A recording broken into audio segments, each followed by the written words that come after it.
Warahmatullahi wabarakatuh. Waalaikumsalam, Neng. Ibu ketemu lagi sama Iya. Acel. Ibu kabarnya gimana hari ini? Alhamdulillah baik, sehat. Alhamdulillah ya.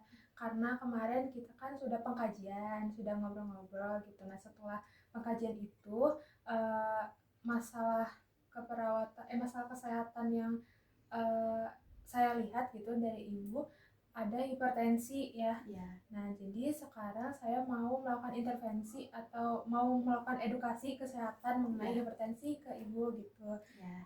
Oke. Sebelumnya ibu sendiri tahu nggak apa sih itu hipertensi? Hipertensi itu kayak darahnya yang tinggi ya. Tinggi, ya. Oke.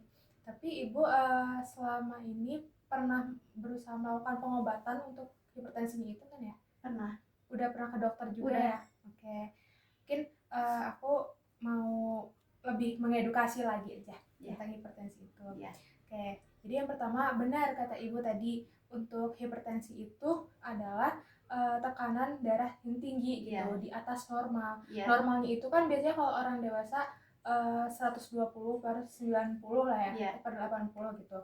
Nah itu di atas itu namanya hipertensi. Kalau misalnya di bawah itu namanya berarti hipotensi gitu. Kurang darah ya. Kurang darah. Kalau ibu ini masuknya karena lebih dari normal, nilainya berarti hipertensi gitu. Nah penyebabnya itu apa? Biasanya itu usia. Yang pertama usia itu bisa jadi penyebab. Makin berumur gitu ya, makin berumur itu makin bisa terkena hipertensi gitu. Kemudian ada juga keturunan. Ibu punya ini nggak? Misalkan Enggak bapak sih. atau ibu? Mama enggak. Oh mama enggak. Nah, cuman bapak kemarin pasti itu tinggi. Kayaknya usia ya Neng ya. Iya, Bapak kan udah sepuh. Tapi berarti dari atas lagi tuh gak punya hipertensi? Enggak Neng. Berarti memang mungkin karena usia, faktor usia ya. Nah, iya keturunan juga itu bisa menjadi faktor kenapa kita bisa punya hipertensi gitu. Jadi bisa apa ya, kayak genetik tuh, turunan gitu. Kemudian obesitas atau berat badan yang berlebih gitu, yang terlalu gendut ya, itu namanya obesitas. Itu juga bisa meningkatkan beban kerja jantung kita gitu. Jadinya tuh tekanan dalam pembuluh darahnya kan jadi meningkat gitu. Jadi makanya darahnya tinggi gitu, makanya punya hipertensi. Kemudian selanjutnya tuh karena konsumsi garam yang berlebih. Ibu kalau sehari-hari gitu konsumsi garamnya dalam masakan itu bagaimana? Nggak, jarang pakai garam, cuma pakai apa kayak Royco, Masako gitu nih. Kalau masak juga pakai ladaku yang itu. Kalau garam mah jarang, nggak pakai garam lagi sih. Ini yang kayak asin-asin gitu, mungkin dikurang-kurangin aja gitu ya ibu ya, supaya karena natrium atau garam itu tuh, garam yang tinggi itu bisa menyebabkan tekanan darahnya tuh meningkat, meningkat gitu. Jadi mungkin nanti boleh dikurang-kurangin aja yang asin-asin gitu. Kemudian kurangnya aktivitas fisik juga itu bisa menyebabkan hipertensi. Tapi ibu alhamdulillah kemarin katanya sering ini ya, ikut senam kan ya. Satu minggu sekali. Iya Neng. Berarti lanjutin aja kayak gitu ibu, supaya ya mencegah hipertensi gitu. Dan kita kan badannya juga jadi lebih fit kalau misalkan sering olahraga kan ya. Tuh. Kemudian rokok. Nah, rokok juga bisa itu menyebabkan hipertensi. Ibu tapi enggak rokok kan? Alhamdulillah. Tapi dari orang sekitar ada suami merokok, bapak merokok. Ya sebaiknya ya memang dihindari. Makanya ibu juga kalau pada merokok masuk ke dalam kan, di luar merokoknya. Tapi nggak di dalam rumah ya? Enggak. Ya itu untuk penyebabnya, penyebab dari hipertensi. Nah, tanda dan gejalanya hipertensi ini, yang pertama itu biasanya kita nyeri kepala, pusing gitu ya. Ibu kalau misalnya lagi hipertensi, lagi tinggi tekanan darahnya, pusing gitu. Nah, iya, itu tanda dan gejalanya. Terus biasanya kalau penglihatannya kabur juga. Ibu pernah nggak? Enggak sih ya. Mungkin itu yang memang udah parah banget gitu hipertensinya, bisa sampai penglihatannya kabur. Mudah lelah, ibu pernah merasa mudah lelah nggak? Enggak sih.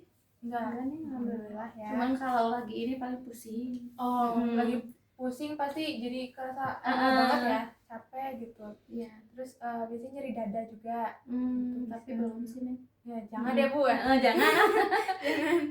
Nyeri dada, terus sesak napas juga biasanya. Enggak gitu. nih, alhamdulillah. Jangan. Alhamdulillah jangan. Terus detak jantung tidak teratur. Ya. Tapi aman nih Bu. Aman. Ini. Ya. Sama mimisan gitu. Enggak, belum pernah. Gitu. Ya. Tuh. Nah, cara mencegahnya hipertensi ini yang pertama itu bisa dengan mengonsumsi garam tadi, atau asin-asin gitu. Itu harus dikurangin gitu supaya tekanan darahnya ya stabil normal gitu. Kemudian selanjutnya cara mencegahnya itu dengan makan makanan yang kaya akan kalium. Itu tuh yang mengandung kalium itu seperti bayam atau sayur. Terus buah-buahnya tuh bisa kayak pisang, alpukat gitu.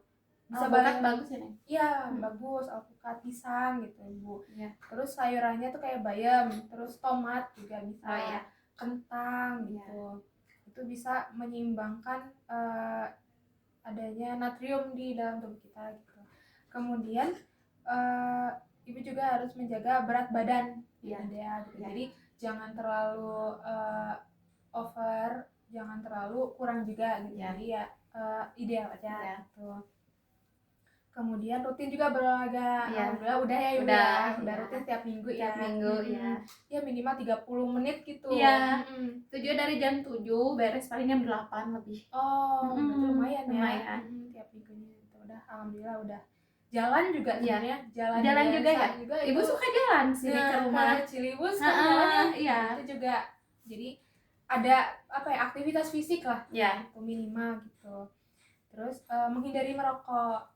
Mungkin ibu nggak merokok tapi orang-orang di sekitar ya tadi namanya. Gitu. Kemudian batasi juga konsumsi alkohol dan kafein. Kalau misalkan orang-orang tuh biasanya kan ada yang minum alkohol atau kafein tuh kopi, kayak kopi, teh gitu.